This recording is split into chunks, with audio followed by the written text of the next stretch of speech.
നിനക്കിപ്പോഴും എന്നോട് ദേഷ്യമാണോ പാറു? കൈലാഷ് സാറിനോട് എനിക്കെന്തിനാ ദേഷ്യം?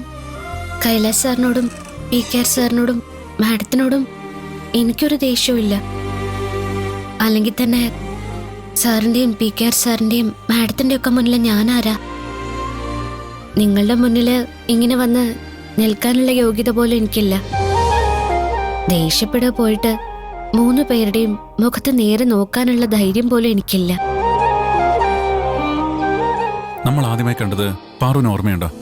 ആ ഉണ്ട് സർ.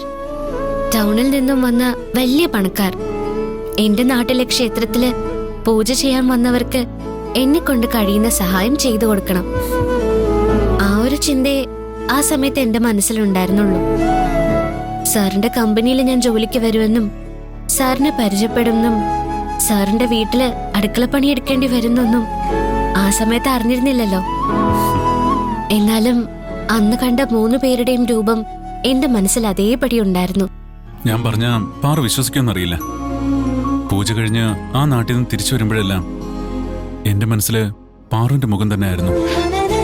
അതിന്റെ കാരണം എന്താണെന്ന് എനിക്കിപ്പോഴും അറിയില്ല. ഇതുപോലൊരു മുഖം ഞാൻ അതിനു മുമ്പ് കണ്ടിട്ടില്ല. ഇതുപോലൊരു മുഖം എന്തെങ്കിലും കണ്ടുമുട്ടുമെന്ന് ഞാൻ സങ്കല്പിച്ചിട്ടുമില്ല. കണ്ടുമുട്ടണമെന്ന് ഞാൻ ആഗ്രഹിച്ചിട്ടുമില്ല. പക്ഷേ ആദ്യമായി കണ്ടപ്പോ ഒരു അപരിചിതയെ കണ്ടതുപോലെയല്ല എനിക്ക് തോന്നിയത്. ദൈവം ഈ മുഖം പണ്ടേ എന്റെ മനസ്സിൽ കൊത്തിവെച്ചിട്ടുണ്ടായിരിക്കണം. ഇതാണ് നിന്റെ പെണ്ണെന്ന് പറഞ്ഞുകൊണ്ട്. സർ